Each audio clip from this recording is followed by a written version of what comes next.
Kimya dərsliyindən 2.4 metal rabitəsinin suallarına baxacağıq bir yerdə. Gəlin başlayaq öyrəndiklərinizi tətbiq edin hissəsindən. Birinci suala baxaq. Elektron cihazların daxilində elektrik siqnallarının keçirildiyindən ötürü qızıl məftillərin işlədilməsinin səbəbi nədir? Bu birinci suala belə cavab yaza bilərsiniz.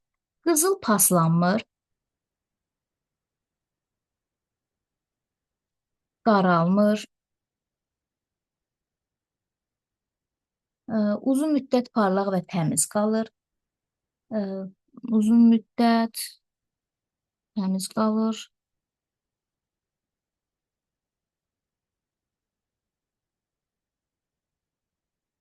parlaq və təmiz qalır. Buraya yazıram ki, siz də qeyd götürə bilərsiniz. Buna görə də siqnal itkisiz keçir.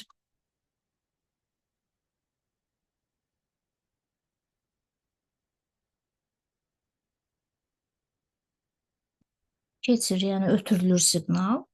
Sonra qızıl yumşaqdır, əyilə bilən metaldır.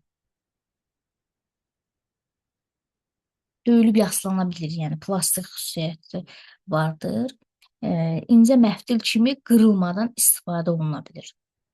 Əyilə bilir, burada belə yaza bilərsiniz.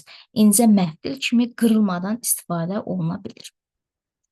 Sonra ikinci suala baxaq. Mis məftilin yüksək saflıqda olması onun elektrik keçiriciliyinə necə təsir edir? Burada da belə yaza bilərsiniz. Mis nə qədər təmiz olsa, o qədər yaxşı cərəyan keçirir.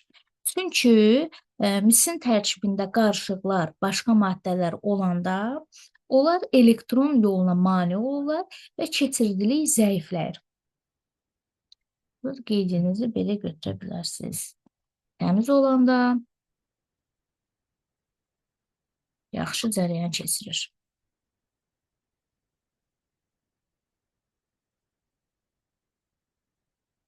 Öyrəndiklərinizi yoxlayın hissəsinə baxaq. Birinci suala. Metal rabitəsi nədir və necə yaranır? Metal rabitəsi kimyəvi rabitənin bir növüdür. Kimyəvi rabitənin bir növüdür.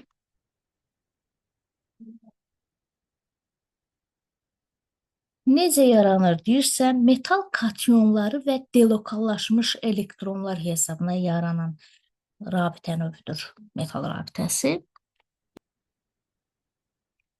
İkinci suala baxaq. İon və metal rabitələrinin əmələ gəlməsində metal katyonları iştirak edir. Bu rabitələr bir-birindən yaranma mexanizminə görə nə ilə fərqlənir?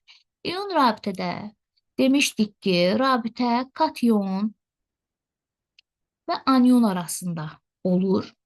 Yəni katyon elektron verir anyona. Bu müsbət olurdu, bu da mənfi olurdu.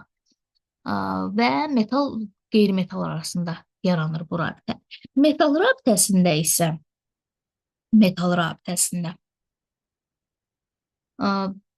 bu rabitə katyonlar və yarım sərbəst elektronlar arasında yaranır. Baxın, bu metalın katyonudur, bu isə delokallaşmış və yaxud da yarım sərbəst elektronlar arasında deyilir.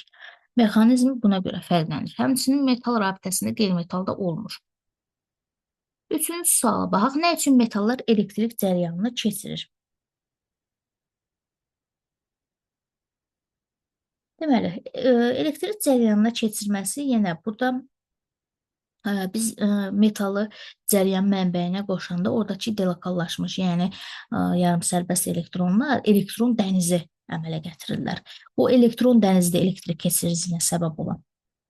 Və bu sayədə də istilik metalın elə bir ki, başlanğıcından belə deyək də ilk hissəsindən sonuna qədər ötürülür.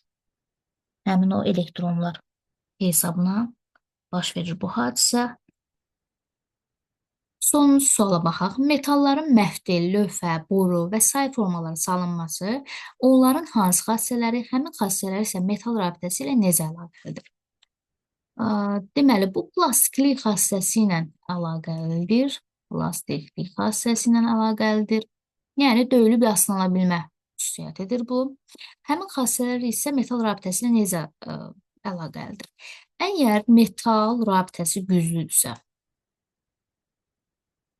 güclüdür, qüvvətlidirsə, onda plastiklik zəif olacaq. Misal üçün natriumu deyək. Məsələn, biz natrium metalını döyüb yaslatmaq istəsək, o daha asan sınacaq. Amma əksinə metal rabitəsi zəifdirsə, onda plastiklik yüksək olur. Məsələn, qızıl. Qızılı daha rahat döyüb yaslatmaq olur, ondan müxtəlif məhsullar əldə etmək olur. Sağ olun, salamat qalın.